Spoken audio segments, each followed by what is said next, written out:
தமிழங்க சொன்னாங்க பார்த்தீங்களா? ஆமை பூந்து வீடு விலகாது விலகாதுன்னு.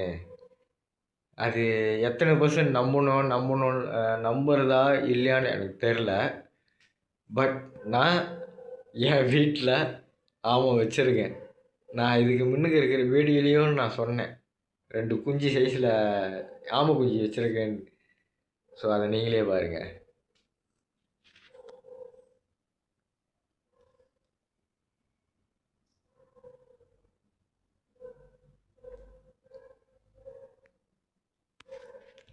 ஸோ பார்த்தீங்களா இல்லையான்னு எனக்கு சரியா தெரில.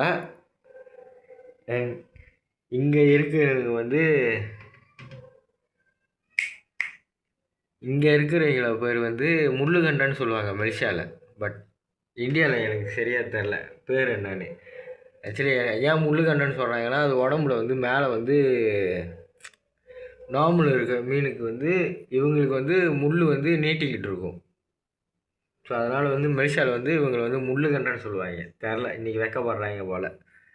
நார்மலாக நான் வந்தால் முன்னைக்கே வந்து நிற்பாங்க. ஏன்னா சாப்பாடு போடணும்ல, வீட்டில் நான் ஒண்டி தான் சாப்பாடு போடணும். ஸோ அதனால் முன்னுக்கு வந்து நிற்பாங்க.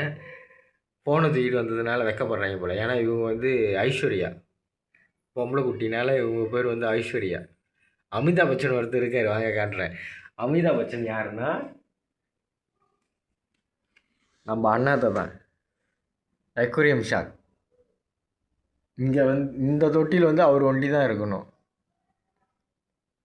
அவரை தவிர்த்து நம்ம எந்த மீன் போட்டாலும் சரி, அவர் மர்கியா சாலா அந்தமாரி பண்ணிடுவார். பார்த்தீங்களா, வராரு பார்த்தீங்களா, தெரியுதா? இவர் வந்து ஜென்ஸ் அமிதாப் பச்சன். தெரில எனக்கு ஏன் அந்த பேர் வச்சேன்னு எனக்கு இன்ன வரைக்கும் தெரில. பட் இவங்க பேர் வந்து அமிதாப் பச்சன். இவங்களை தவிர்த்து முக்கியமான ஒருத்தவங்களை காட்டணும். என் லைஃப்பில் வந்து என் லைஃபே திருப்பி போட்ட ஒரு செல்லக்குட்டி ஒருத்தவங்க இருக்காங்க. அந்த செல்லக்குட்டி யாருன்னா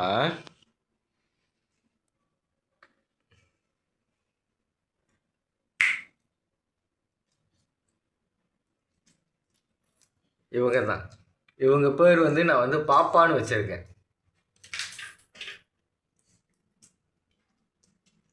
தெரியுதா? ஏவா, இவங்க தான் என் லைஃப்பில் ரொம்ப முக்கியமானவங்க. இவங்க வந்ததுக்கப்புறம் தான் என் லைஃபு ஒரு மாதிரி தெரப்பி போட்டுச்சு. இவங்க ஏன் வந்து கட்டிலாம் போட்டு வச்சுருக்காங்கலாம் நினைக்காதீங்க. இவங்கள நார்மலாக கொஞ்சம்